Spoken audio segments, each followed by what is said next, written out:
What is going on, everybody, and welcome back to the channel. In this video, I'm going to be fixing my tachometer and my R32 Skyline.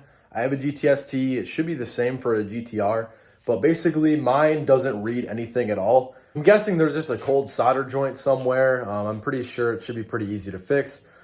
First thing you're going to want to remove is going to be this piece right here. Basically, there are some screws. It's going to be a Phillips. There's one right here, one right here, one right here, one right there, and there's two that hold in the hood cable, kind of the bracket there. You just want to undo those, and there's one right here. They're going to take all those off, and there also is one that's way down here. It's going to be kind of hard to see, but it'll be back in this corner.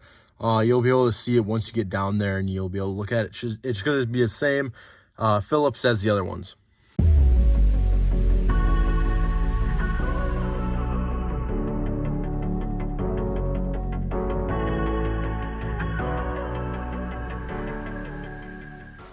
Now, after that, you're going to want to remove this screw right here. There's another screw up here. My finger is kind of hard to see. Right here. There's two screws right here. And then there is one more that's sitting right there. So you're going to want to remove those 5. And then once you get this popped off, you're going to want to undo the harnesses that go onto these guys right here. And then you should be free. We're better off as strangers. Believe me when I say. So you're going to want to go ahead and remove all 3 of these on the right side. And this side is the same. You're going to want to remove these ones as well. So I am in a little bit of a predicament. I have this automatic gear selector, a monitor, and it plugs into this, so I cannot remove this. And I really don't want to rip into it. And I'm tried opening it. I just don't want to break this thing. So what I'm gonna do is just get it as far as possible. I'm still able to get at it, so I'm able to remove the cluster. You're gonna want to remove that Phillips that's up there, that Phillips that's up there as well. And then you're gonna want to remove this one, and then the same one is on the other side. It might be a little bit hard to see, but it is right here. Remove those 2 as well. All right, now it's kind of a mess, obviously, with this being in the way. It shouldn't be this hard for you guys. You should be able to just pop this off. So I got those 4 corner ones off of the cluster, and then what you want to do is just give it a little oomph, and it should pop right out. There's probably just some clips back there holding on, and you should be free to go. After you get those removed, you want to move to the back of the cluster. Sorry for the lighting, it's kind of bad, but any harness that is in here, obviously you just want to unplug it, and it should be free to take out of the car. All right, so once you got it out of the car, you're going to want to pop off these plastic tabs that are just holding it in. There should be some that are running along the bottom as well. You're just going to pop those off.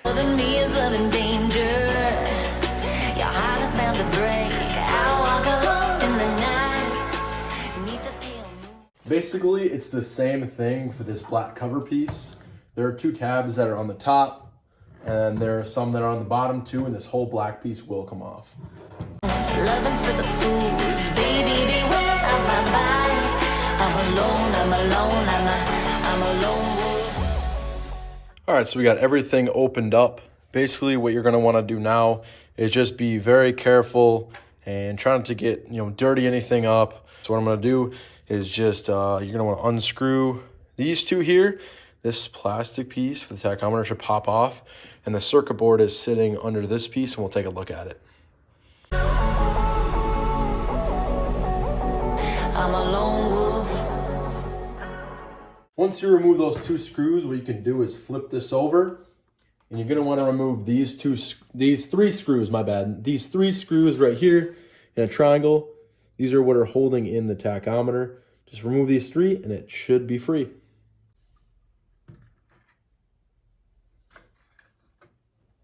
All right, next thing you're gonna wanna do is you can just pop this. It should just pop right out. If you just pull it straight, be very careful not to break this. It's a pretty delicate piece. So I'm just gonna try and pull straight off without any problems. Just like that. And this should be free. Be careful of this as well. I'm probably gonna wipe it down. I got a little finger marks on there. And then here reveals the circuit board, and I can already see a problem with this. This is extremely dirty. I'm gonna get a little close up so you guys can see it. but this thing is really dirty for sure.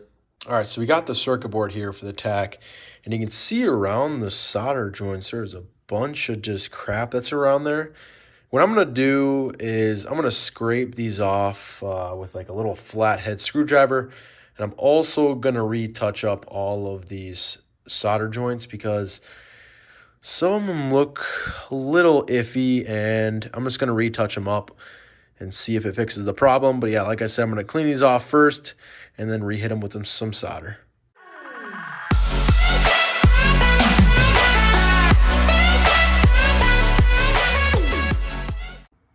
All right, so I resoldered the joints that are around there. It's kind of hard to see, but I resoldered all of these guys right here.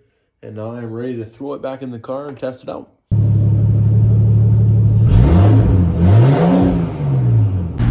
Sorry about the wind noise. I got the window out, obviously.